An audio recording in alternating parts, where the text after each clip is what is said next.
Hey, welcome to The Why with James Hsu. Every episode, I sit down with a different guest to explore their why, what makes them do the thing that they do, what drives them, and how they think about the world. Today's episode is with Bryan Gottlieb. Bryan has had an incredible run. He currently works as a lead game developer for the Flesh and Blood trading card game. No worries if you don't know what that is, Bryan will explain all of it in the interview. In the past, Bryan has been a bartender, poker player, lawyer, and content creator for another game called Magic: The Gathering.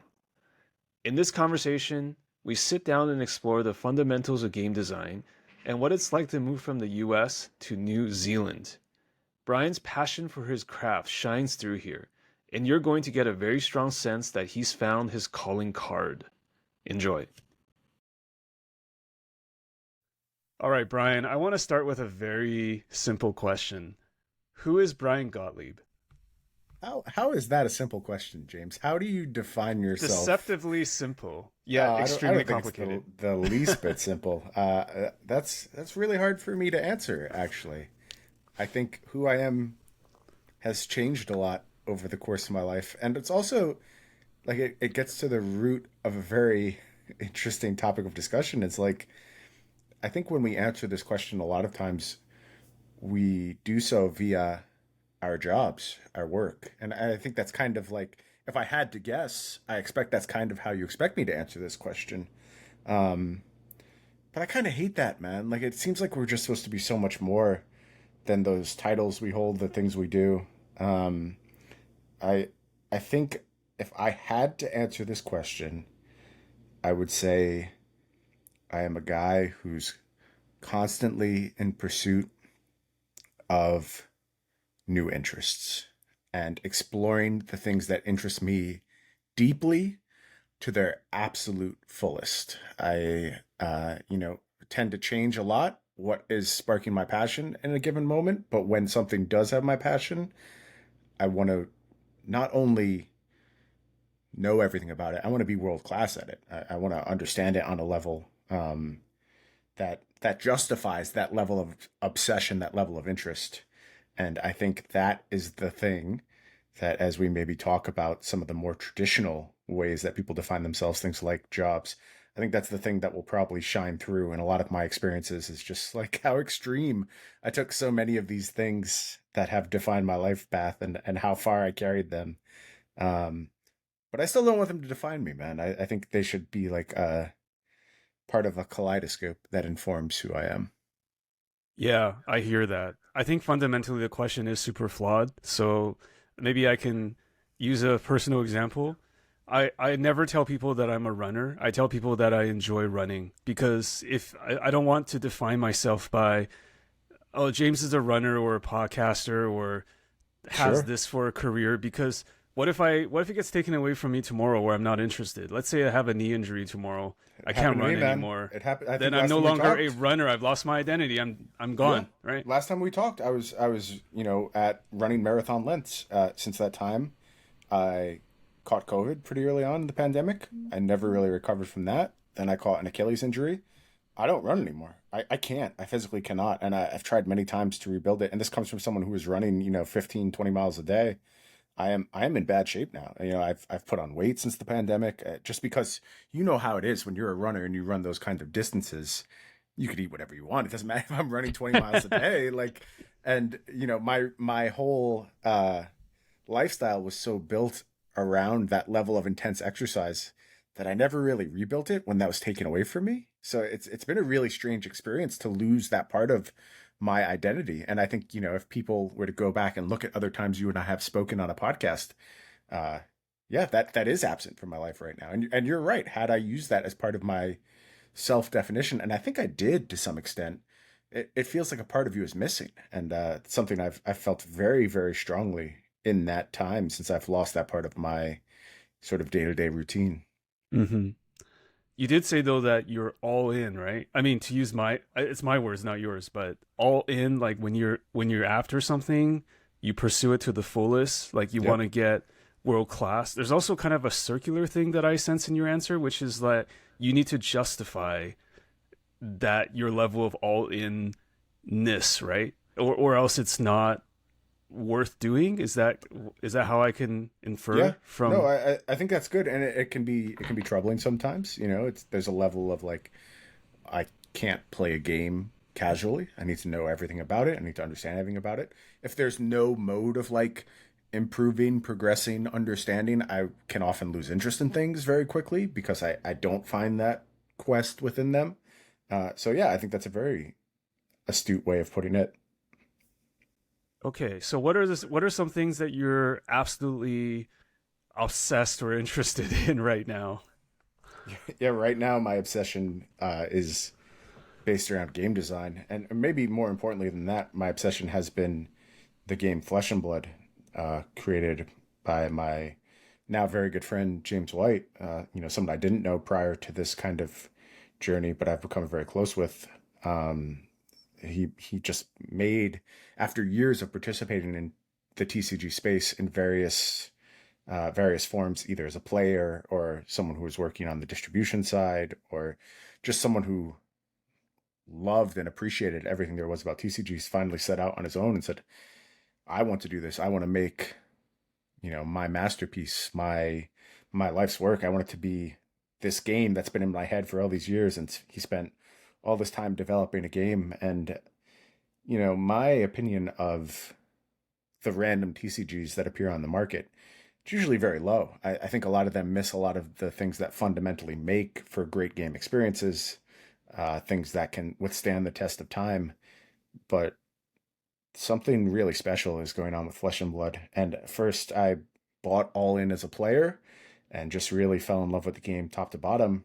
And that journey, as these things tend to do for me, uh, brought me to a very, very deep place that I never really intended when I first picked up Flesh and Blood. But I'm now a senior game designer and a lead game developer for Flesh and Blood. And I spend my time, if you don't know Flesh and Blood, it's a game based out of Auckland, New Zealand. Proudly made in New Zealand is one of their main taglines. And so I spend a bunch of time in New Zealand now, and just another weird, weird path my life has fully taken. But yeah, that's my obsession. I If I'm not working on Flesh and Blood, I'm watching Flesh and Blood, playing Flesh and Blood, seeing what other people are saying about Flesh and Blood. Really just complete buy-in, and very, very thrilled to have done so because it's been by far the best job I've ever had in my life. Just really fulfilling and awesome. So let's just set it up for the listeners who may not know what TCGs are, or card Sure. games, or Yeah. Magic the Gathering, or Flesh and Blood. If an alien came down to Earth and the alien asked you to describe, or I asked you to describe, what is Flesh and Blood? Like, how would you? Can you take us through that? Yeah. The simple answer is I think first you start with what is a TCG? Trading card game. It is a combination of poker and chess, is the thing I always default to, where the game pieces have some collectability. They appear at different rarities, and therefore, some have more value than others. And it's a really interesting part of the ecosystem of these games. And actually, the more time I spend in the space, the more I understand a very critical part of these games existing and doing very well. But Flesh and Blood in particular is a game based on primarily kind of brutal, visceral combat, and it is designed to portray a struggle, usually between two fighters, sometimes more, where it actually kind of works a little bit like a traditional knockdown, drag 'em out fight would. You start off very strong and you get weaker over time, as opposed to the path of a lot of TCGs where you kind of get stronger and stronger as the game progresses, doing more things. So it's a really unique, novel take on traditional TCG gameplay systems, and one that, as soon as I found it, I could tell was looking to not do something that copied all the games that came before it, of which there have been so many. And usually a lot of games are quite a bit derivative. There's the all-time great TCG, Magic the Gathering, and then there's the two ultra popular TCGs due to their other commercial tie-ins, Pokemon and Yu-Gi-Oh. That's probably the TCGs most folks know the most about. But a lot of these games have sort of aped mechanics from one of these three pillars, and Flesh and Blood really set out to do something new, and achieved it. Okay, here's the Magic the Gathering analogy time for aliens who may know about Magic the Gathering. From what little I know about Flesh and Blood, it is supposed to have much more decisions and less variance than a game like Magic, right? Like there's a lot more. It skews more towards chess than poker in some sort of direct comparison with Magic. Is that fair to say? I think there's less variance in Flesh and Blood, but it's probably better suited to say variance manifests in very different ways. Where in a game of Magic, variance can occasionally prevent you from even engaging with the game, participating in the game. It creates a lot of non-games. Variance in Flesh and Blood is more about changing the outcomes along the path of progression, and less about like, were you able to actually engage with the core gameplay systems. You always get to play in a game of Flesh and Blood. And it's funny, as someone who spent my entire life defending the nature of Magic, and lauding its high variance nature as a very, very good thing. And I still believe that. I'm not discounting that. Mm-hmm. But having now played a game that uses variance in a very different but still critical way, it's really hard to go back to Magic. I never thought I'd say that, but it's so hard for me to accept the non-games that can come of the type of variance that Magic uses. So as someone who played at the highest levels of basically both games, for Magic you were a Pro Tour level player, you had a lot of deep insights. At one point you had a podcast with another world-class player. And for Flesh and Blood, you being involved in essentially literally making the game and commentating on the game at the highest levels. Is there something about, the question is there something about the mindset of a TCG player that makes them want to skew towards one or the other? Or do you think it's conflated by the fact that Magic players just don't ever want to do anything other than stick to the Magic lane? Like, how do you explain how different card games offer different ways to fundamentally play in terms of a game engine, and how people either choose to adopt it or choose not to? I know it's a complicated question, I know, but I'm hoping you can kind of break that down. I actually think it's kind of simple in some ways, and you can just reduce it to human behavior, and it's that we all want to be on the winning team. Like, primarily, the response that people have is to say, the thing that I am engaging with is the correct thing. And we're all programmed to do that because of this instinct to just be like, I am justified in all my decisions. I am on the right side of this. And it manifests in every part of human existence, right? It manifests in politics. It manifests in sports. It manifests on a day-to-day basis. We find ways to support the choices we make retroactively. And I think if you've been a lifelong Magic player, as I was, you are very happy to defend the system and the way it works. And if you're someone who's recently exposed to Magic, I mean, I heard people for years be like, "Oh, this system in Magic is archaic. It's old school game design," and I never bought into that. I never felt that way about Magic system, and I still don't feel that way. I think it is actually a very different way of approaching things that has its positives and negatives. And, like it tends to happen when these things get to more amplified, intense spaces, all the nuance is blown out of the water. So one either becomes correct and the other one is wrong. That's just how it's always going to be presented. But there is nuance here. And I think there's benefits to the Magic space. There's benefit to the Flesh and Blood space. But the reason you see people like kind of hesitant to pick up one or the other, it's just the tribalism that we all embrace so readily in so many things. Mm-hmm. And I would add maybe one other reason, which is because you mentioned winning team, but it's also about like people want to invest their time and energy and resources to something that they feel is going to last. So Magic is going to be always the safest because Magic is never going to die. Now, one may have opinions about where the game's going, but the fundamental Magic game and engine is never going to really go away because it's been around for 30 plus years now. Maybe you feel differently, so I shouldn't assume that.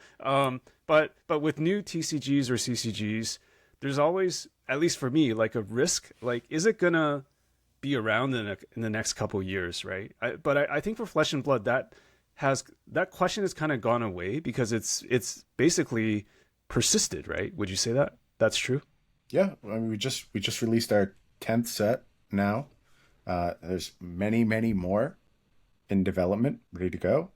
And look, I had the same fears about Flesh and Blood when I first found it. How could you not?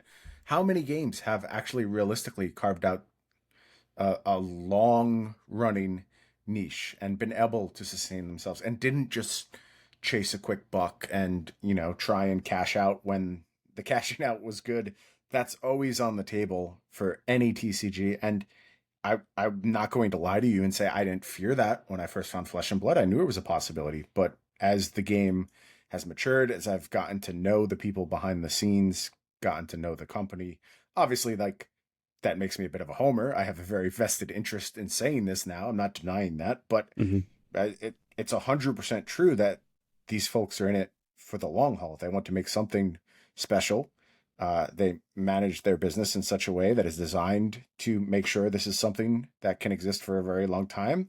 They manage the game in such a way to make sure this is something that can exist for a very long time. And, I think there's probably still a ton of people out there who are extremely skeptical. And I understand that.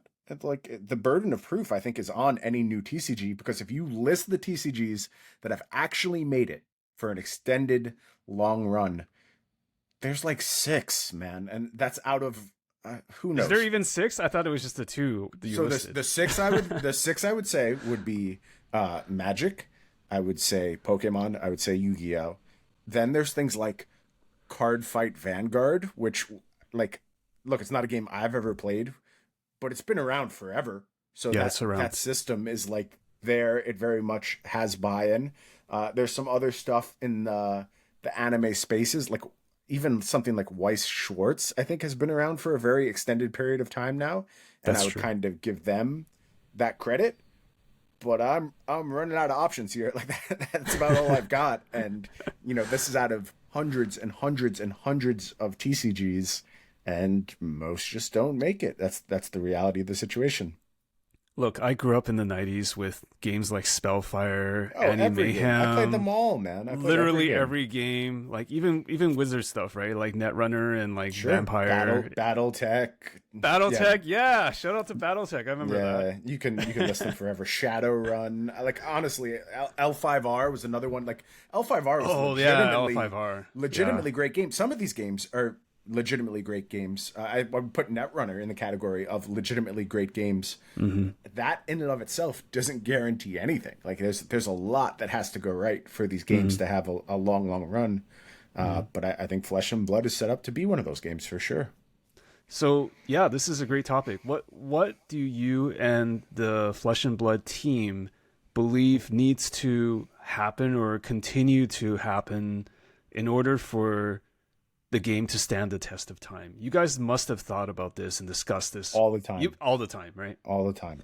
It's a constant point of discussion. And like, if I wanted to distill it to the simplest possible answer and the shortest answer, it would be, don't chase the profits.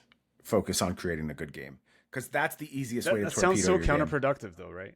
I know it does. I know it does. But let me tell you something. Like, chasing profits in the TCG space, it's not born of great game design. It's born of things like power creep. It's born of just printing every variant you possibly can. It's born of diving into a ludicrous extent to the collectible side of the game, and pricing your products at premium levels and all this stuff that can just bring dollars flowing into your business at such an incredible rate. But they undercut the core of the game, and you cannot make a game with longevity if you are power creeping yourself each set and making more and more powerful cards just to sell packs.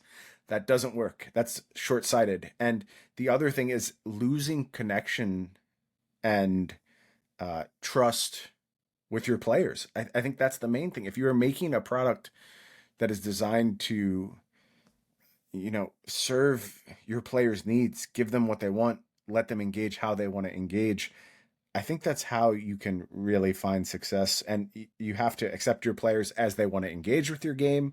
You have to offer them the types of experience they want, be that, casual play options, sealed deck options. You just have to be constantly with your ear to the streets. And I mentioned like how much time I spend just listening to what people are saying about Flesh and Blood. I think that's a huge, huge portion of the work and the success we've had thus far is just listening to what people want and figuring out ways to deliver on that. And it's something that we contemplate in every single decision we make. We ask ourselves, what does this do for our players? How does this help our players?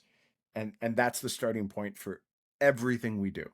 And I think if you approach things that way, if you do not overextend, because this desire for profit, it's often born of debt, shareholder obligations. It's not just unilateral, oh, we should make as much money as we possibly can.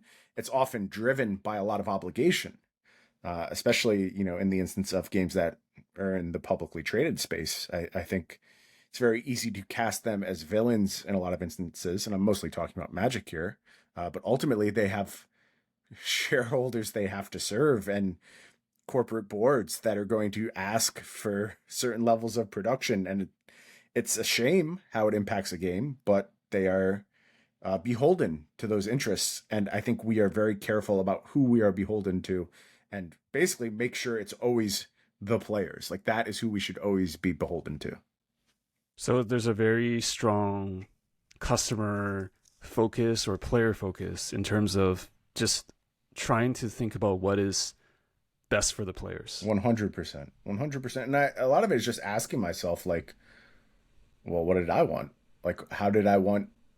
Because as someone who is obsessed with TCGs and, focused on one particular TCG for over 20 years of my life, I had a lot of thoughts about how I wanted this company to treat me, how I wanted them to communicate with me, what kind of information I wanted from them, what kind of commitment level I wanted them to show to their players. And I had 20 years of angst built up for all these things that I wasn't served with. And I was just like, okay, well, now I've been given this opportunity. And it comes down to not only small things like writing banned and restricted decisions. Like I try and write that how I would have wanted to be spoken to, but it also comes down to big picture things too. And just like, I always felt as a Magic customer that I was sort of disdained.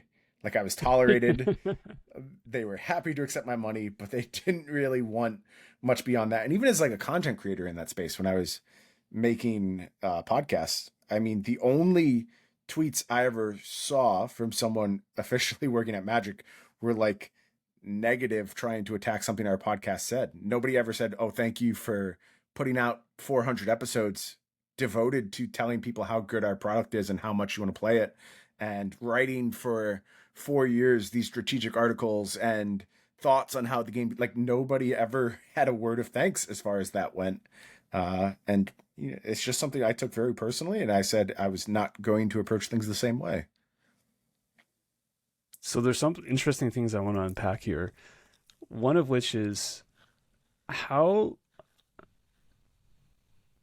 how on the internet people say like, I'm not a lawyer. In this case, I'm not a game designer. But there's something for me that's such a tough balance of growing the game versus controlling the game's growth, because I'm just thinking about it from a Magic player's perspective, right?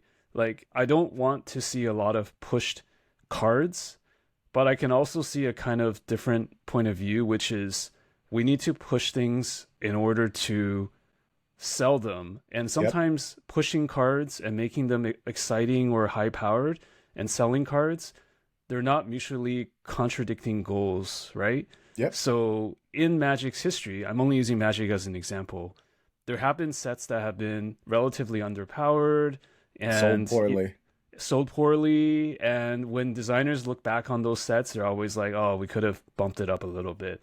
And then on the other side of the Dow, you have like sets where there's so many examples. I'm not even going to list them where like things are so pushed and cards get banned like 6 months after release or something. And how do you reconcile that? Because that just seems like this is me throwing my hands up in the air because I'm not a game designer. That just seems so hard to do. Like, are there certain heuristics or tenets or principles that help flesh and blood make proper decisions here?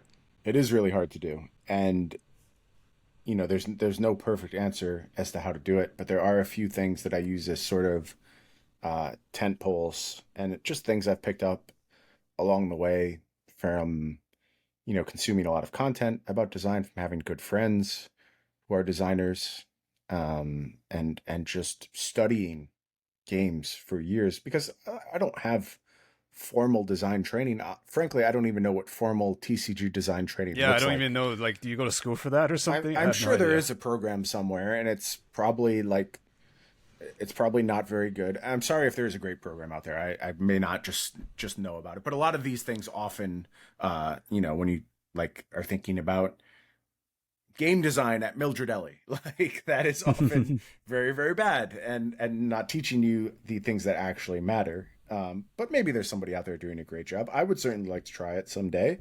I think I could see myself, teaching at that level. And I know Dr. Garfield occasionally teaches some classes on game design, so that's probably somebody who does a very good job with those type of things. But some of the heuristics I've picked up, there's kind of two main things I try and do when thinking about when to push a little bit harder. My friend Patrick Sullivan often talked a lot about good bets and bad bets and like good places to assign risk.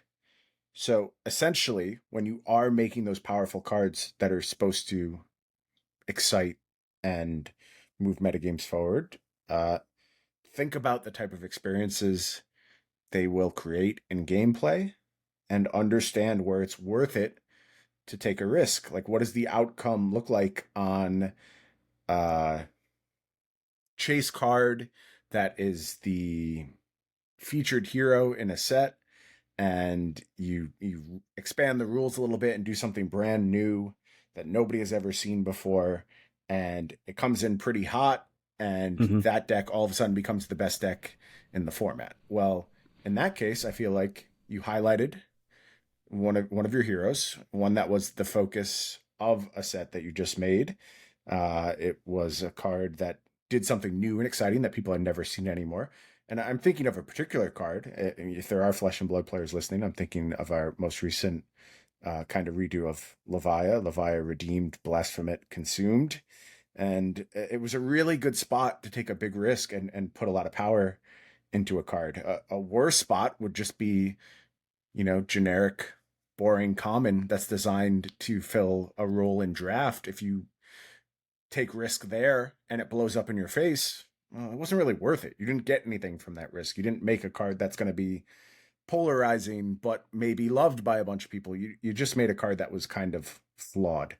And so that plays into my assignment of risk a lot. And we talk a lot about assignment of risk in our design and development process. The other thing that really comes up a lot is just communication. Like, I think ultimately, if you do make a mistake and you explain that mistake, be it, a card being too weak or a card being too strong, I think if you tell your players what you were thinking, why you did things this way, why you think it didn't work out, what you're doing differently in the future, I think players can respect that. And I think if you're honest with your players, they'll buy into your vision and they'll say, okay, this person's human. They messed up in this instance. This card didn't come out right. It either came out too weak, too strong.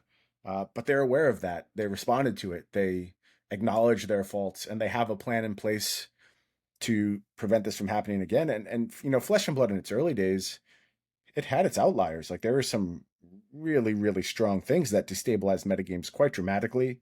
A good amount of bans being used quite often, and never to the point of like the game feeling bad or completely unbalanced. Just tighter metagames. Metagames where only a few heroes were viable. things like that happened very early on. We learned a ton from that. We took so much away from that experience and built in so many new processes. And we're on kind of a hot streak of just putting out really solid products that do like fall into a sweet spot. They do a nice job of achieving the goals we aim for. And I know at some point we're going to falter again. That's just how these things go. But we have improved a lot. We have listened a lot, and we've shared that journey with our players along the way and been very honest and forthright about how we've been doing these things. And I just think people who are like in with the flesh and blood ecosystem, you know, they follow me on social media, they see James and I at our pro tours. We do these live panels quite often where we talk about design and we answer questions from players. I think they see what we're doing, and I think they buy in to our approach to this. And so far, it has yielded positive results, but I think long term, that's our vision for this. Is like we get buy-in and trust from players, and we continue to push in some spots, play it safe in other spots, and just talk through it and understand it. And it seems to be working thus far. That's great to hear. I mean, obviously, no risk, no reward, right? There's always a kind Absolutely. of you always have to take creative, I'll call them creative risks to advance something that is inherently creative and designed. And I think there's just something very human about just communicating your thought process before and after something is made, right? I mean, that just goes beyond TCGs. It's just like there's 100%. something about just explaining from one human being to another, like this is what I was thinking, and maybe it worked and maybe it didn't, but we want a game that's, you know, made by humans, not by artificial intelligence or something, right? Yeah. So I think that's why you see like the TED Talk sort of format of discussion becoming so popular. It's because it very much embodies that mode of discussion, right? And like it often lays bare flaws in humans, in production, in so many things. It is not like a real uh often sugar-coated process. It feels much more human, much more real. It kind of unmasks some of the people behind certain things. And I think like we've carried that a lot into our design approach. And I do want to give credit where credit's due. This is also something Magic has done very well for a long time. Particularly, I'm thinking of Mark Rosewater, who did a phenomenal job. And very much like when I talk about there being no formal TCG training, that is true. But the most common informal one is just listening to Mark for 20 plus years and reading everything he does. And I think he, in particular, does a tremendous job putting himself out there and trying to have these type of discussions. I do think it's been a little uh, obscured and rendered. I don't know if disingenuous is the right word, 'cause I think he is always extremely genuine, but I mhm. do think that maybe the corporate goals are sort of overriding some of his genuineness, and a lot of what comes forth in those type of discussions these days, it just doesn't quite Yeah. ring true to me. No, I get that. I mean, I'll just say it. Like, I feel like Magic has kind of passed Mark Rosewater by. Like, Mark was someone who was extremely instrumental when Magic was at its core, a 60 card competitive format. Obviously, they were designing for casual as well, but he put himself out there, and to his credit, he's been consistent year in and year out in terms of when I think about the State of the Union articles or like talking about what they did right and didn't do right every year with the sets. He has been extremely consistent and put himself out there, but Magic is just so much bigger than any one designer or unifying voice now, or at least Yeah. that's my feel. Like it's No, bigger than I think that. that's a good way of putting it. And I don't know if I like agree with the phrasing of passed him by, because I think he probably is still like the most instrumental and important person Probably in still the the most influential entire game. person. Yeah. Yeah, yeah, But the reality is that the impact of one extremely influential person is much less than it used to be. And if I wanted to put a contender to the throne of like most influential person, I'd probably, I'm blanking on her name now. The new CEO of Wizards, I believe her first name is Cynthia. I can't remember her last name, but she's probably the most influential person in Magic right now. and I That's right. Yeah. In like terms of not in a yeah. good way, like in a way that is like maximize these profits, make more of this stuff. Yeah. Find ways to make booster packs cost ever more. I think I would be hard pressed to name anyone else as the most influential person in Magic. I mean, maybe it's Chris Cox, who's now the president of all of Hasbro, and maybe he still has a lot of influence over those type of decisions. He could be another contender to that, but I think it's one of those two people, and I think we were way better off when it was Mark. Interesting. Yeah. I do want to go back on something you said, which is I can infer there must be something immensely fulfilling about being able to do these panels and talk to players and fans and just having that direct interaction. Is that would you say that's one of the most rewarding or fulfilling aspects of your role? Oh hell yeah, absolutely! People coming up to me and saying they enjoyed a set I worked on, or they love a card that we came up with, and Or they don't love a card and hopefully it's constructive feedback, right? yeah, which I get a lot of, and I get more just like blanket praise and like this is great, and I understand that 'cause it's easier to say that to someone than to be like, hey, I hate what you've done here. But I get some of that too, and I do appreciate it, and I've actually gotten a lot of really good feedback in that manner when it was respectfully delivered, and it is one of the bright points of the job, and it's something that I never take for granted. The fact that people like want to have these conversations with me, it's so fulfilling, and it's another reason why this job is just like such a home run for me, because I dabbled with working on Magic, and I did some contracting work, and I was talking for a while about maybe going there and joining the development team, and I always viewed it as my dream job. Like for 20 plus years of my life, that was like the thing I wanted to do. But as the reality set in of like what my role would actually be, and correctly so, I'm not bemoaning Wizards of the Coast for not wanting me to have the keys to the castle. Like, I understand why you would not want to take that lark on someone who is unproven in the industry. But I think I just would have been deeply, deeply unhappy as just someone on the development team. And the level of trust and influence and control that James has given me over, his baby, over Flesh and Blood, and how much he respects and values my opinion, and how much he lets me help shape the future of this game alongside him and the rest of our very, very talented team. It's like, it's crazy to me, man. Like, it's so not what I thought I would go through in getting my foot in the door. And it's probably what kept me out of this industry for a long time, is sort of not wanting to do that bottom rung work. And I get that's very entitled in being like, oh, just give me the keys to the company now. I obviously know how to do this. And you shouldn't have done that, Wizards. Like, you may. I mean, come on, you were the get it. chosen one. They should have just put you right at the top. Like, that's not the way the world works. It just isn't. But like, if you put me in that position, do I think I would succeed? Yeah, I do. Like, that's probably a little conceited, but I just have a lot of faith in my abilities. I have a lot of knowledge. I have a lot to offer. And I like when there are these sink or swim over your head opportunities. That's how I've worked almost my entire life, going back to even things like my legal career. Like, throw me in the deep end, and I think I'm going to swim 9 times out of 10. And if I don't, I'll learn something along the way, and that's fine too. I have to ask, what was the process to become the lead designer for Flesh and Blood? Like, was there an audition? Was it just a conversation with James? Like, how did that come about? I was tweeting. I was just putting out tweets.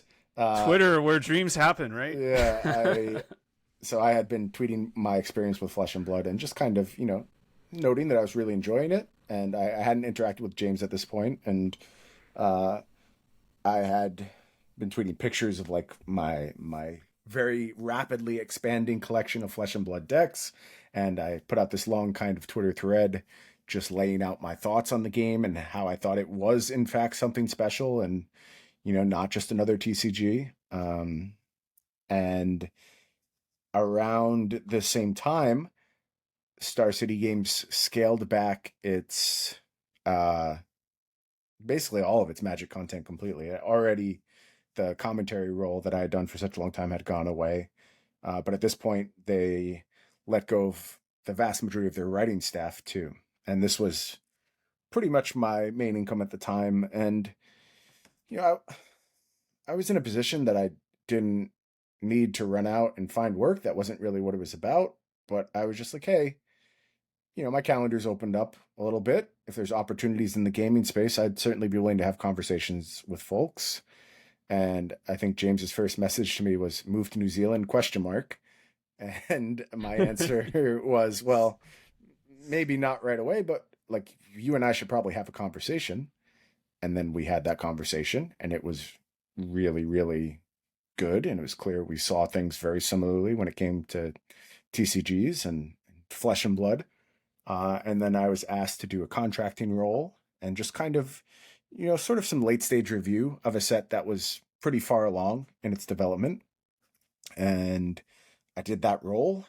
I identified some issues I thought I saw with the set, and that led to some things being redone that I was just like, hey, I don't know if this is what I'm here for, but like, here's how I would redo this, and feel free to use this if you are interested in it. And it was well received, and we ran with that. And then after this contracted role ended, James was just like, look, I want to keep doing this. Like, this worked really well.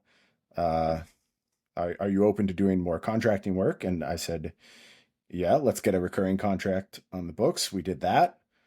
Things continued to go extremely, extremely well. And, I never really had kind of a solidified position. I just kind of took my role in stride and would do whatever was asked of me and didn't really know kind of like where I fell in,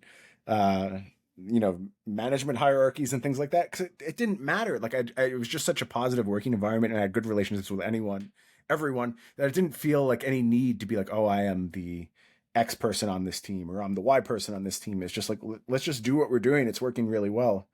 The natural flow of our work led to me taking on like more and more responsibilities and doing more and more stuff. And, being asked or volunteering to just be like, oh, I could do this thing if you want me to. And that's how I started writing banned and suspended announcements and, doing some more long-term planning type stuff and working on both the design and development teams. And it just kind of expanded very quickly.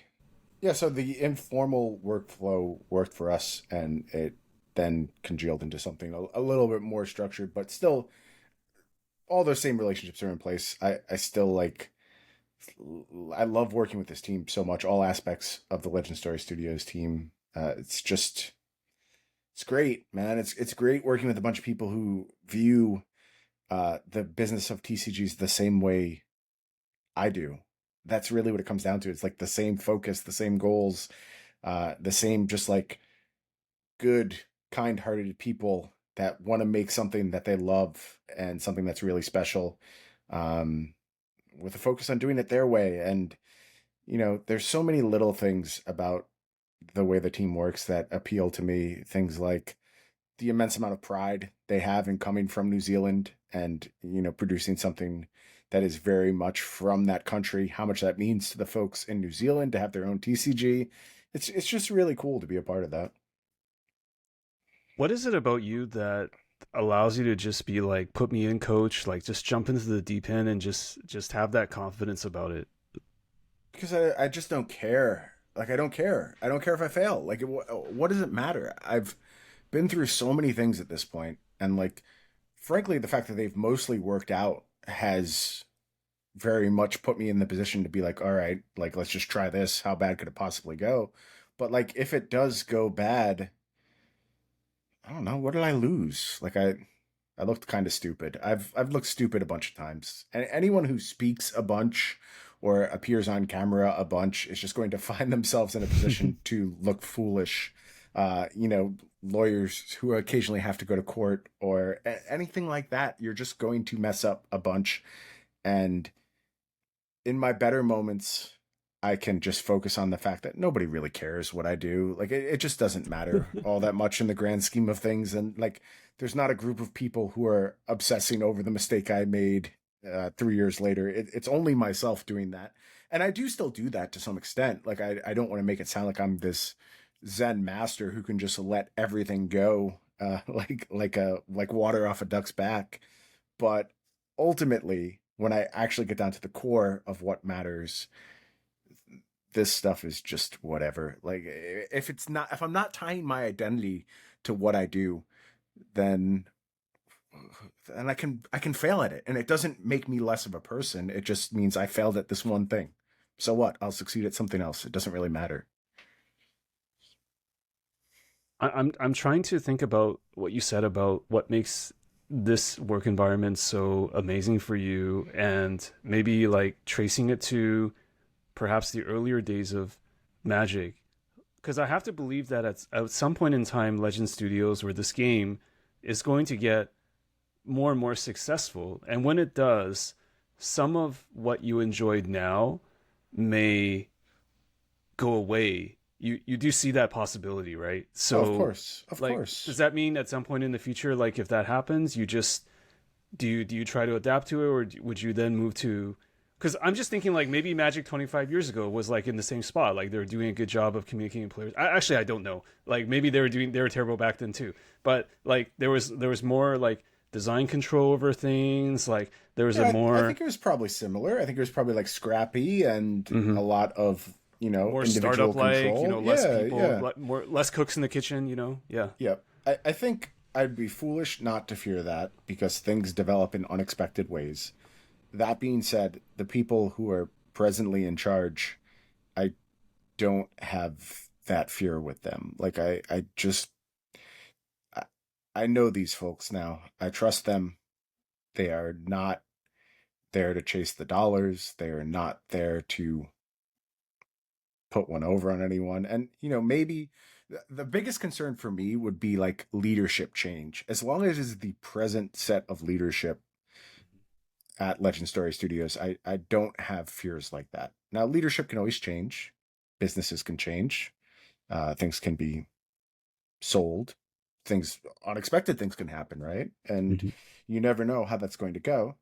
Um, and if things were to change in an unfulfilling manner, I'd adapt again. Like I'd do something else. That's fine. But I don't fear that. That's not something I foresee happening as long as the people I'm presently working with are involved because they are so focused on this very, very pure, noble goal. And they just have so much love for the IP, for they have so much love for Flesh and Blood. Like if you saw how many games of just like casual Flesh and Blood are played around the office and how much people just like want to talk about it and experience it. And it is it is just this wholehearted love, and I think a lot of that comes from the uniqueness of the game and the fact that it is really hitting on these sort of identity focused heroes that people can really form intense bonds and relationships with, and nobody loses sight of that for a second, and everything is focused in on that. So I know it's within the realm of possibility. However, it's not something I fear. Is the best way I can answer that. Tell me about New Zealand. I understand you're spending a lot of time there now. Like, are you planning to move over there? Like, I've never been to the country. What is it like to be there? It's a cool place, man. It's really beautiful. The people are extremely friendly. I love the vibes there. It is, you know, every bit as developed, in fact, more so than where I presently live. I live in a rural area of upstate New York, so certainly when I go to Auckland, it is far more developed. Anything you could do in the US, you can certainly do in New Zealand. But there is a lot of just cool parts of not only the nature, which is very important to me, but the way their culture is. Uh, it's so much more respectful than U.S. culture is the best way I can It's so describe it. un-American, is that what you're saying? Yeah, there's such like reverence for, and I'm not trying to paint a picture of a completely unflawed place. There is certainly still like aspects of colonialism that are very much at play when it comes to New Zealand, and the native Maori people and how they have been treated in the colonization of New Zealand. It's not all sugar and roses, but there is a level of respect and appreciation for the Maori culture, which I really, really love. And it's something that paints such a stark image of how much America has failed at embracing Native American culture and the various tribes that we had here. Like, I won't get into specifics, but like any American will tell you it's just not something that is a very large part of any educational curriculum. We don't celebrate Native American holidays. There's no real like appreciation for the culture. And one of the things that always stands out to me when I'm in New Zealand is the appreciation for Maori culture. So that is something that I really love. I love the proximity to water. I love the fact that you can leave Auckland and be in beautiful nature very, very quickly. It's just an awesome place. It is entirely too far away. Like it is so, so far from where I live. And the routine 16-hour flights definitely wear Oh on my me gosh. sometimes. But I've gotten good at it. I kind of know how to manage them now. And yeah, I love exploring the world and seeing how different countries and different cultures approach things. And I think it's so valuable for understanding your own world, your home culture, your home country. You can't really either effectively appreciate or criticize it until you've exposed yourself to other ways of life. And I'm very, very thankful that this is a New Zealand company. Like it wouldn't have hit the same way for me if Flesh and Blood was another game produced in the US. And it, like, in terms of life experiences, it just adds another wrinkle to the whole thing. And it's very cool that I get to spend so much time there now. Someone told me this, and I'm not sure if it's true.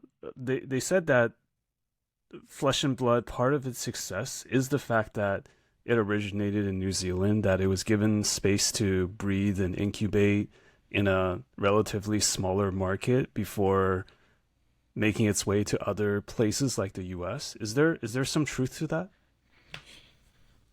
I think so. I mean, some of that is always going to be revisionist history because it did ultimately find success, but certainly they were pretty isolated during their come up, and it was hard for them to make inroads to the US in no small part because they launched during the absolute height of the pandemic. Like it just the worst possible time.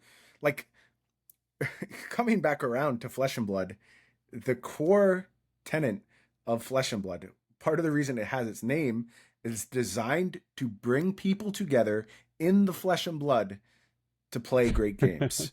Can you think of a worse time to launch a TCG with that as its focus than in the midst of a global pandemic? Like it was just an absolute disaster of timing. And I think that struggle, that moment where, you know, before Flesh and Blood came out, you're talking about years and years and years of development work that went on behind the scenes that nobody ever saw except for a very, very small, like 2, 3 people type crew that were developing this game over the course of almost a decade.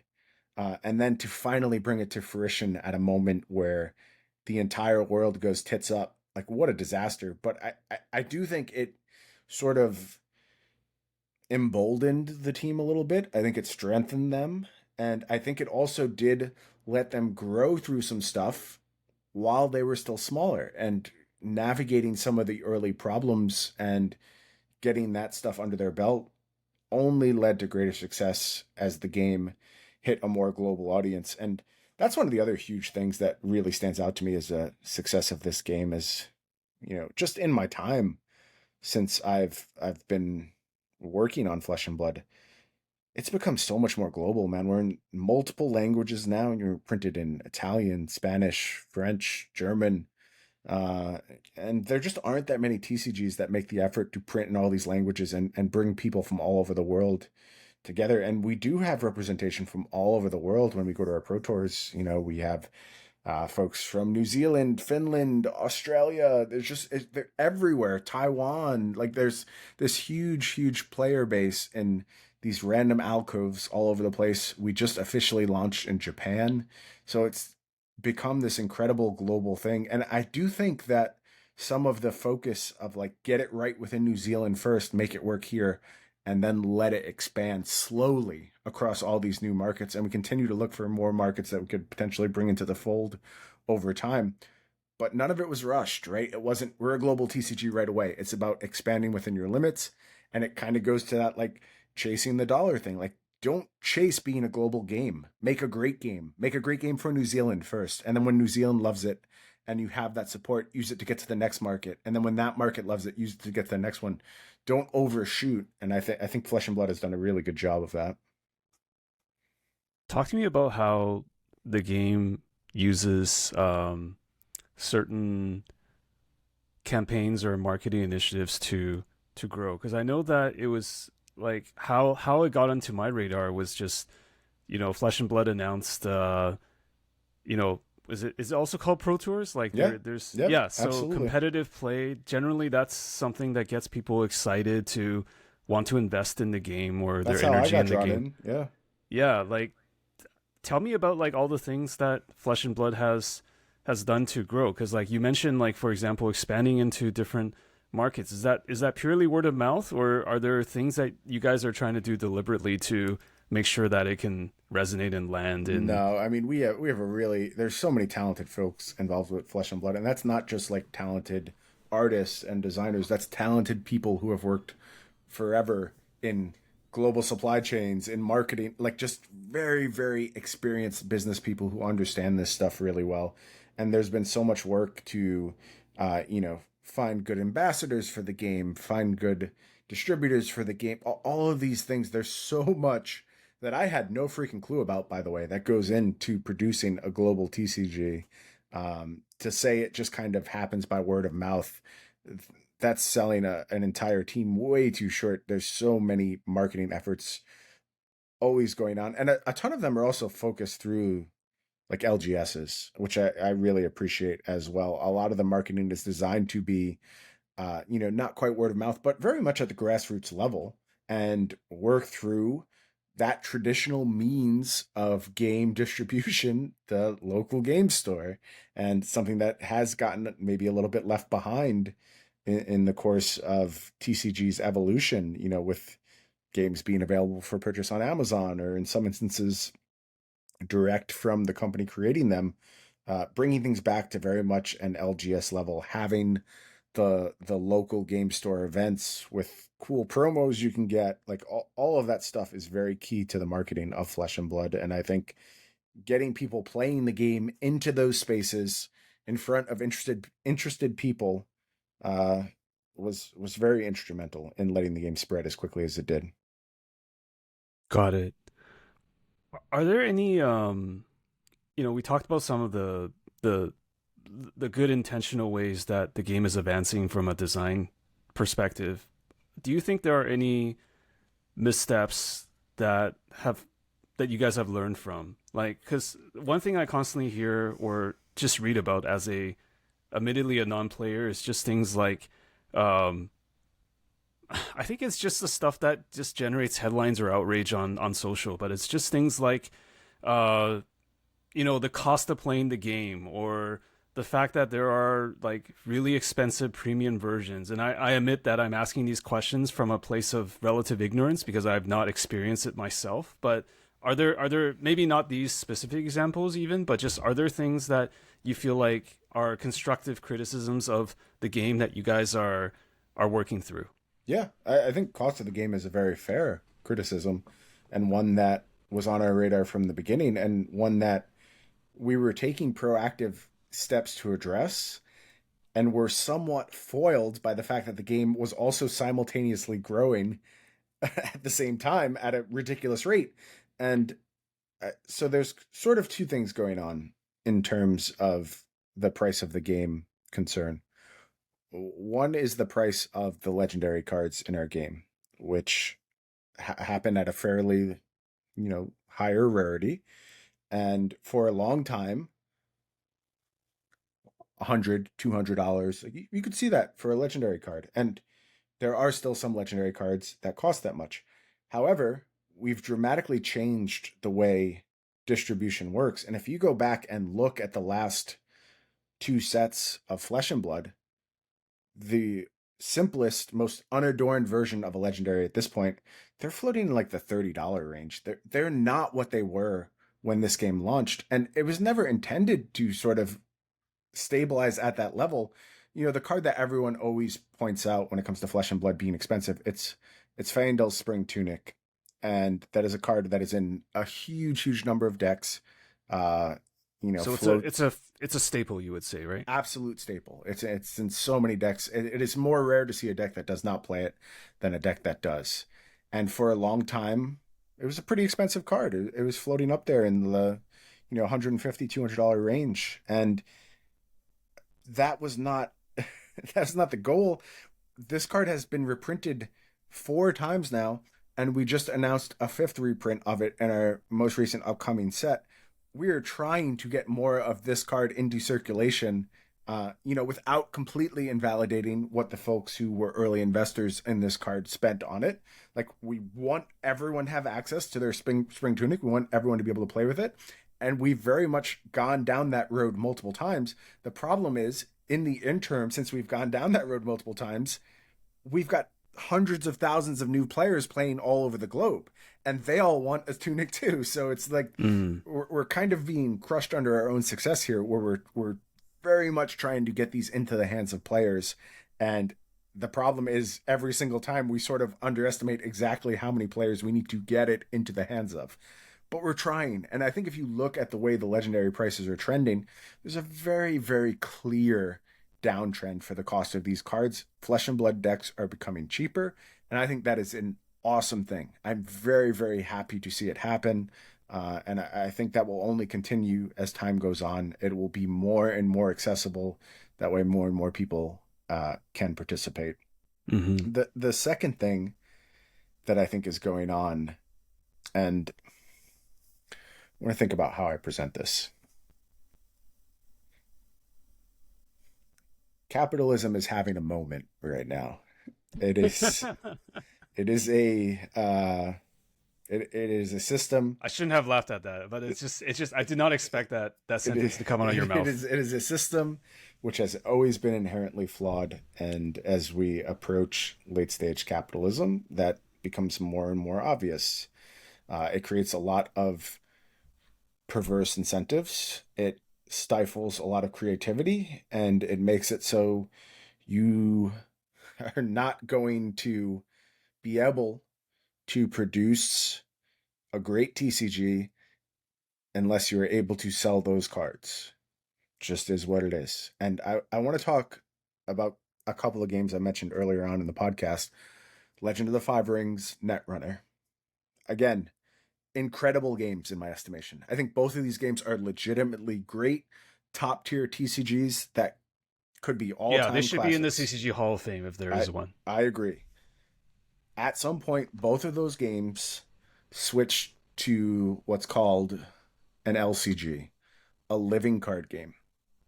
And the way the LCGs work is that the cards come out, you buy all the cards, you have them, and that's it. That's the acquisition model. It's like the opposite of the collectible spectrum, basically. Correct. Every single LCG that has ever existed has failed. That's just fact. Facts. They all have gone under. That is because they do not generate enough revenue to continue to employ the huge teams necessary to produce a TCG of the greatest quality. Mm-hmm. It just takes so many people. It is very, very hard to employ that many people. If your game is not generating enough profit, you will not be able to invest that kind of time in producing incredible cards. Like it's so hard to make a TCG set. There's so many person hours that go into producing that TCG set, and you need to finance them some way. And TCGs are way better at financing them than LCGs. It's just a fact. It's just how it works. And a lot of that is born of exploitative capitalism. That's, again, a hard fact. I don't think it's disputable, but like that's the world we live in, man. And I wish it was another way. I wish there was an alternate version of the world where folks like the team at LSS were properly funded and could get together and have the means of production to go ahead and make this card game and just distribute it to everyone, and we all get to go to our commune at the end of the day and play games of Flesh and Blood, and we don't have to worry about buying it because they're distributed across this beautiful global network that is designed to just enrich human lives and give us all the experiences we want and deserve. And in a post-scarcity world, it seems like that should be possible, but it's not, because there's forces actively fighting against that at all times. So this is a very long-winded way of saying I respect any kind of...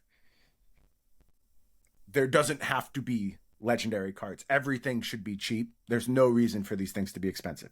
I understand what you're saying. I really do.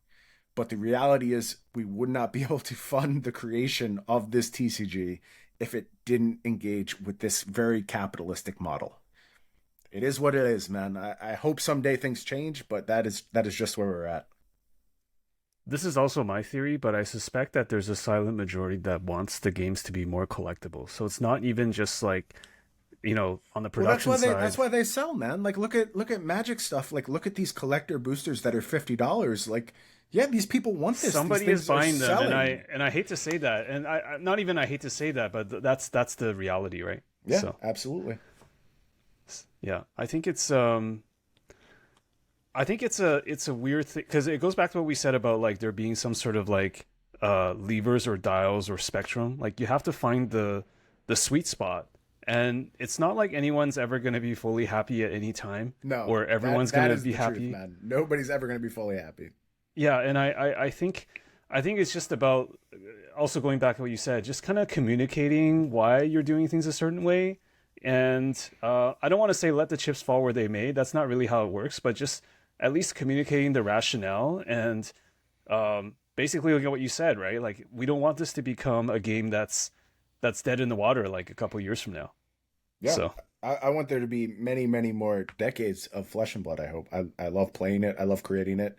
I think a lot of people love that there's new Flesh and Blood cards to play with all the time. It is important we're able to keep doing that, and it's going to involve this method of distribution. And that being said, like the criticism that we fell too far on the expensive side of the spectrum, I think for a long time it was fair. I don't think it's as fair anymore. I think we've done a good job addressing that, and I think we'll continue to do a good job addressing that. Yeah, and I think people, I hope people have an understanding too, and I understand this is probably the case for your game, is that you don't have direct control over the secondary market and how cards are like the supply and demand, right? Of course, you can't control that the Tunic is a X dollar card, but the only thing you have at your disposal is similar to Magic. It's like you can reprint it so that it increases supply, and therefore hopefully the original prints are still going to be valuable because it's like having a beta Birds of Paradise, to use a Magic analogy. Yeah. And the new Birds of Paradise that are reprints are still way, way, way cheaper because people recognize that they're different versions, and you're trying to keep multiple crowds happy, like players that just want to play the card versus collectors. Yep. But it's just such a tough balance, man. It's it just is so tough. But we are seeing that start to develop, and I think that's so critical. And it's not something you can force. Like it has to happen organically. It has to happen slowly. And if we came out after the game sort of blew up and the first time Tunic was reprinted, it was a common and it was a quarter now. Like, do you think that would be chaotic? Yes. Do you think that would actually be good for the game? Do you think everything would be okay after that? It wouldn't be. It wouldn't be. Like, again, it undermines like the entire basis of a TCG. And like criticizing the TCG model, I get it. Like sometimes I feel when I listen to Richard Garfield speak, I think he is often struck by how he's in that utopia, right? The commune. Yeah, how much chaos he has unleashed upon the world, because like the whole loot box thing, I think it has its roots in Magic, but it has gone well beyond. Like it is gaming everywhere now. Every form of gaming has become a TCG loot box, and I think like sometimes he kind of wrestles with the guilt from having unleashed this upon the world. I don't know. Like that's what I read into some of the things I see him saying, but there's no question that like this is kind of one of the more effective ways to sell a game right now, and particularly when it comes to TCGs, I think it's the only way. And I hope at some point like something else comes along and proves that wrong and throws the entire industry on its ear, and we find a whole new way to approach these things, and we enter a golden age of, you know, maybe not LCGs, but something else, some mode of TCGs that is more accessible. And I think in some ways, like Pokemon has done a good job of exactly that, and moving so much of the value of their game into chase cards. But Pokemon can do that because they are a game second and a collectible first. Like those chase cards will always be the thing that defines their product, because they are inherently collectible because of the association with the Pokemon brand, not the broader game being played. And they have that advantage over everyone else. And if anyone else tried to copy their model, I think it would fall flat in their face and the game would be gone in a year. So Yeah, that's Pokemon's unfair advantage. It was just Absolutely. built from the ground up to be like the whole premise of Pokemon is genius, actually. Yeah. So they're very fortunate to be able to work under those, those sort of operating procedures. But again, like we're full circle back to the beginning of the podcast. I think all the nuance of this discussion gets destroyed in typical modes of conversation. Above all, Twitter, or whatever you want to call it these days. I'm not calling it anything else. I'm calling it Twitter until I die. I don't know what to call it. I still call it Twitter. That's so. fine. Yeah, I think we should all embrace that. But like, you know, that is a platform that is designed to obliterate nuance. And I don't think I'm being hyperbolic by saying that. Like so much of the benefit of the shortened character limits, which I guess you can buy your way out of at this point. But like initial Twitter, I think it functioned so well because those bite-sized blurbs were just enough to always foster enough unclarity that you could disagree with anything that was being said, whether you actually agreed with it or not. And that carries forward to modern Twitter just to a T. There is no nuance. And I think it's the cause of a lot of strife and stress within not only our hobbies, but our broader lives, honestly. Personally, I think we don't need threads. We don't need more Twitter clones. We need a Twitter where you can only communicate in emojis. I think that's where we should be headed. But I digress. Let's just pretend that there's any one nuance. where we can just upload our brainwaves directly. Like I'll just think about something and then you plug it into your own skull and it injects my thoughts directly into your brain, and that's what I'm here for. Oh, that's scary. I'll have to unfollow a lot of people then, including myself. For sure. So now that you're a designer, what have you learned about yourself? I learned that I really hate when people disrespect the work of folks around me. I am very passionate about making sure the amount of hard work our team puts into everything is not disrespected. And like there's nothing more that absolutely pushes my buttons than when somebody insists that like, oh, the team is bad, or they just didn't understand this, or they don't work hard enough, or whatever like foolish criticism they want to levy the way of flesh and blood. Like to know these people, to know how hard they work, to know how devoted they are to just making a great game for everyone to play. And then, you know, somebody will, again, usually tweet something out like, oh, LSS doesn't care about their players. They're just here for money. Trivialize it somehow, right? Yeah. And man, does that just hit me the wrong way. And I guess I've always like thought of myself as someone who sticks up for other people, but I've never been in such a pure environment before. Like when I was a lawyer and people would tell lawyer jokes, I was like, yeah, that's mostly true. Like there's good lawyers out there, but like some of what you're saying is valid here, and take your shots. That's fine.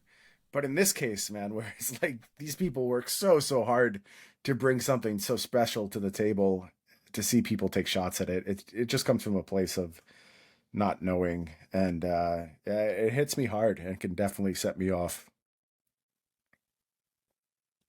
Is there anything else that you've learned? Uh, I am about tenfold more productive when I work entirely in the mode I want to work and on the schedule I want to work. And I will tell you, I work most days, like 7 days a week ish. But that means a lot of different things. Like sometimes that means I'm out walking around my pond thinking about cards for 3 hours. Sometimes that means I am going to go to my local game store and play a tournament. Sometimes that means I'm going to spend a weekend preparing for a tournament that I'm not even going to play. Maybe I just think about theoretically if I was to go engage with this tournament, if I'm sort of untethered and just trusted to do what is best for myself and in turn my job, it's just night and day, man. The level of productivity I'm able to reach, and like I'm also a very. It goes back to kind of like the all in or not all in thing. Like if I'm going to work on X task, like I want to lay out the framework or the bones of a new set, I don't want to engage with other shit. I don't want to be on your schedule. I don't want to do it from 9 to 5. I want to do it until I'm done. I want to work for maybe 18 hours straight, maybe 24 hours straight, and then sleep the entire next day. Like, I want to do this shit how I want to do it. And it's critical to my process as a creative person that I'm given the freedom to do that. And it's just another great thing about working for LSS. Like, James and I are very much kindred spirits in this way. And we have some of the same behaviors when we're engaging with these type of tasks where we oftentimes want to do it in a space that is entirely separate from TCGs, from humanity in some instances. It's just a very work how you are inspired type environment, and it works for me. Like I said, night and day over when I was a lawyer and expected to be in the office from 9 to 7 every single day. Fuck that. Nobody does anything productive like that. Yeah, the whole clocking in. There's also something to be said for. I really believe in the 80-20 rule, right? You know, the fact that 80% of the results come from maybe 20% of your total effort. So it's about where to hone in on the input or the effort. Yep. Because like there's just yeah, if you're doing something, especially if you're doing something creative, I think, or trying to think outside the box, like there's just no way you can just sit there and stare at the wall for 10 hours a day in the office and really get that. Like you have to be in motion. You have to observe nature or your local game store. You have to like do something different. Yeah, and I've It's gotten inspiration from so many different places at this point that I have a lot of faith in my process, and it's actually one of the things that's going to be really interesting as I transition to spending more time in Auckland. I need to make sure I do still create those carve outs because, frankly, I love going into our office in Auckland. It's a really productive environment, and I get along with everyone really well. I appreciate everyone. I like being part of the team there. Um, but I do think I'll have to intentionally carve out some time to kind of work on other stuff and not let myself get bogged down in sort of everything that comes with I don't being know in if an like office, right? yeah, like maintaining an office persona. Not that it's like particularly like in this environment, that's very little work for me. In a legal Mhm. environment, it was constant work and it was so draining to try and be like what a lawyer was supposed to be. You mean like how you carry yourself, suit and tie, Yeah, or what? all that stuff. The type of things you're supposed to be interested in. Like, while I was doing my legal job, I would have uh, League of Legends games on my second monitor. That was like my thing at the time. I was very into League of Legends, and I'd want to watch them while I was doing work.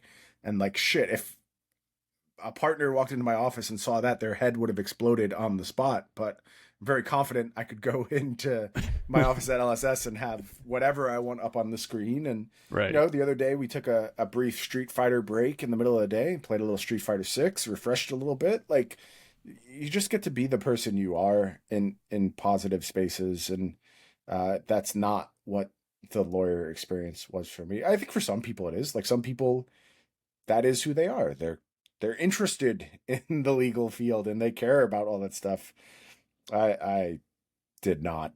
It was a means to an end for me. So How do you view, I mean, in light of this topic, like how do you view the role of ego when it comes to yourself or how you do what you do in terms of game design? Like does one have to remove ego from or the self from it, or does it need to be there but just harnessed a certain way? it's a good question, and I think I may be one of the worst people possible to answer that because Oh, I seriously doubt that. like ego is something that I have had to struggle with my entire life. Like it is something that always was on the verge of spiraling out of control, and at points in my life did spiral out of control. And I'm a very different person these days, so I don't think I'm as much at risk of that happening. Although some people might listen to me speak and be like, "Well, this guy's full of shit." Like I don't know. Maybe like I Sorry, still I come, shouldn't laugh. or maybe I still come off that way to some people. I don't know. But I do think there has to be a level of confidence always. Like confidence is just so critical in anything you do because like if you're not confident, you're afraid, and fear beats a lot of things, man. It beats up on creativity, it beats up on expressiveness, it beats up on joy, it beats up uh accomplishments like going back to things like athletic pursuits, running, snowboarding, anything like that. If you're afraid, you can't do these things. You won't succeed at them. So I do think like there is some element of confidence and trust you have to have in yourself. I don't know what the right dosage is, honestly. And it's I feel like it's something I still struggle with.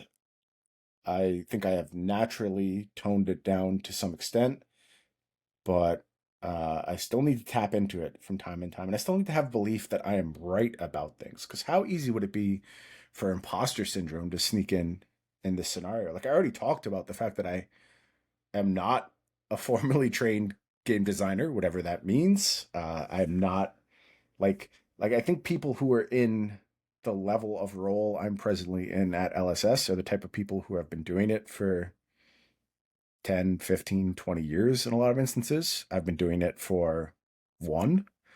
Uh, but I have to believe that I'm the right person for that job at the same time. Otherwise, I'll get crushed under the weight of my own disbelief. So you do need some ego. I think if you let it get out of control, the problem is you'll stop listening to everyone around you. And group feedback is so important, but also player feedback. Like again, going back to player focus. If my ego was so out of control that I couldn't contemplate the fact that I got this wrong and I didn't serve our players appropriately, I think I'm screwed at that point. I think that would be so bad because you have to be willing to be like, all right, I messed this up. There's something I could have done better here, or at least partially accept that. Be like, I had noble goals for this endeavor. I wanted to accomplish something, and maybe I even did accomplish some of it. But were they the right goals? Were they accomplished in a way that was obvious to our players, that was clear to our players? Like all of these are questions I have to ask myself all the time. And ego could get in the way of any one of them, I think. You did mention that you the way that you approach things, or maybe you were more egotistical in the past. Like, what happened along the way to make you adjust your approach? I think Just life, or getting older, or what? yeah, it's some of getting older, but I also think it's encountering other people who had that same mindset and realizing how much I hated them and like didn't want to be around them. Okay. I think like some of that certainly crept in. I do not want to be that person. Right? Yeah, That but then person looking could at be myself me in a and couple being like, years. oh wait, Yeah. I am that person. Right? Like I'm clearly that person. And a lot of Sorry, that I was found like, myself laughing a lot more than I should be in this interview. I no. apologize. Look, if we're not having a good time, what are we here for? But like I think back to like my poker playing days where I was just an ego monster at that point because I was young. I was making more money than I had ever seen before. I was succeeding in a lot of different aspects of life. And it was just like kind of felt very unstoppable in the moment, and I wasn't afraid to let that shine through. And there's a lot of positives that come from acting that way, by the way. Like, a lot of people are drawn to that type of behavior.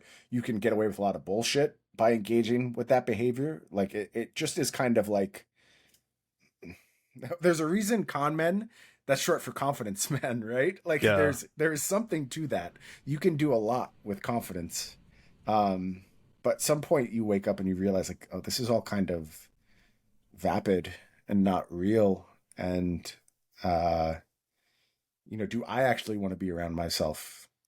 Like, would I want to spend time with myself? And then you realize you're attracting all these people to you, but you look around at the type of people you've attracted, and you're like, well, did I attract friends? Did I attract a spouse? Or did I attract hangers on? Or people who see someone they can exploit, or they see Hmm. someone who they benefit from associating themselves with. Like, there's all kinds of questions, and I think stepping away from that mode of interaction brought a lot more genuine people into my life, and that was always the biggest upside of the change. And once you kind of have that realization, I think that will temper a lot of ego very quickly. That's so fascinating because I feel like I know you said, you don't want to be defined by your career, but I feel like your career arc has been kind of making yourself more and more out there, right? Whether it was a podcaster and just saying what's on your mind every week without really a filter, to now being a designer where you're basically inviting people to say it like really in a bad way, like you're inviting people to criticize you because you're like, now people know Bryan is involved in designing this thing, and that opens you up to some sort of public scrutiny. Or even having an account on Twitter, like that invites a certain level of people coming at you. Like, Yep. how have you made that turnaround from being like someone who is largely more private to someone who is increasingly more public? Is that just the cost of doing what you want to do? Like, it's That's kind of like kind a of side effect. Yeah, that's kind of the way I look at it. Like, I don't actually want that. I feel That's not like a goal in itself, right? It's just no. something that that comes with the territory, right? I feel like it's something that I owe to people. Um, I feel like it's something that helps me succeed at my job. I feel like it has been important with basically my last few careers. I think as a magic content creator is basically critical. As a designer, I think it is pretty much indispensable. Like, I don't know how else I could go down to my local game store, and talk to people about Flesh and Blood, but that's so anecdotal. Like, that doesn't actually tell me anything. I need to see all these conversations. I need to see the broader discussions, and they're only going to come my way if I am out there. I will tell you, I have long said I look forward to the day where I can fuck off into the sun and just disappear and not have to be a person on any of these platforms anymore. I think that is uh it would be a positive thing for me. The mental load of being this active and this forward facing in so many areas is really, really intense sometimes, especially for someone like me who presents very outgoing and probably like confident at sometimes, but is also pretty shy, pretty actually at home by himself, doesn't want to be around huge crowds of people. I I don't know if people expect that or not, given sort of the public persona I put forth. But sometimes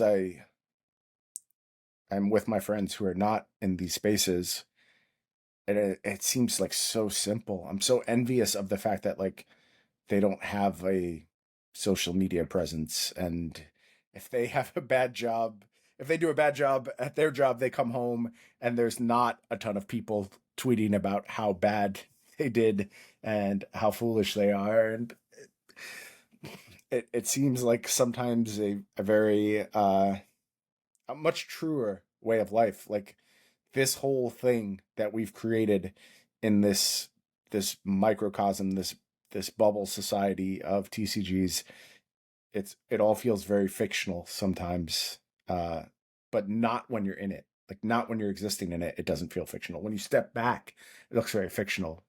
When you're in it, it feels like everything. It feels like your life. Like, this is the truth. People hate you on Twitter. They hate you everywhere, and nobody likes your work. And everyone's mad at you because you told someone to fuck off. And like that's what you internalize. But it's all kind of made up, man. Like, it's not actual reality, I don't think. Yeah. Yeah. Hey, I'm glad you have that perspective. And Bryan, thank you so much for taking the time today to share with me and listeners about your game design journey. I really appreciate it. Well, it's always a pleasure to talk with you, James. I don't. Again, I like whenever we have these conversations, they feel so self-indulgent, right? Like, I feel like I'm just prattling on about myself the entire time. I hope, though, somebody takes something away from it. Like, I think that's a lot of the reason why I do continue to do a lot of the public facing stuff that I do, not only in terms of like what it lets me do in other jobs, but I really hope I can help people, because I've been through a lot of shit, man. Like, I've had very hard paths at various points in my life, and I kind of think I came out the other side okay-ish, I think. And I want people to be able to see the same in themselves, and hear me have these conversations, be like, well, I faced those kind of doubts. I've been through these struggles. Either I can change, or maybe I don't have to change and everything's going to be okay. I just hope people get to take that away from these type of talks. I think so too, and that's what I really want to do with a show like this, is to really highlight different career tracks or different ways that people choose to focus their energies on different things, and just spreading a little bit more empathy around the world in terms of, like, here's what someone actually does and here's how they look at it. And I'm also hopeful that it can help somebody. So yeah, I have high hopes. I think you're always an excellent interviewer. You bring forth a lot of interesting insight from everyone you speak to. I hope you have the same effect on me and somehow make me seem tolerable and interesting too. Thanks for listening to The Why with James Hsu. To support the show, please leave a rating on your favorite podcasting app, Spotify, Apple Podcasts, or any platform really. It helps spread the word and tell others that you enjoy my work.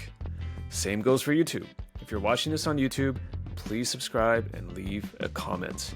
That helps get the word out and goes a long way. Thanks for tuning in, and we'll catch you next time.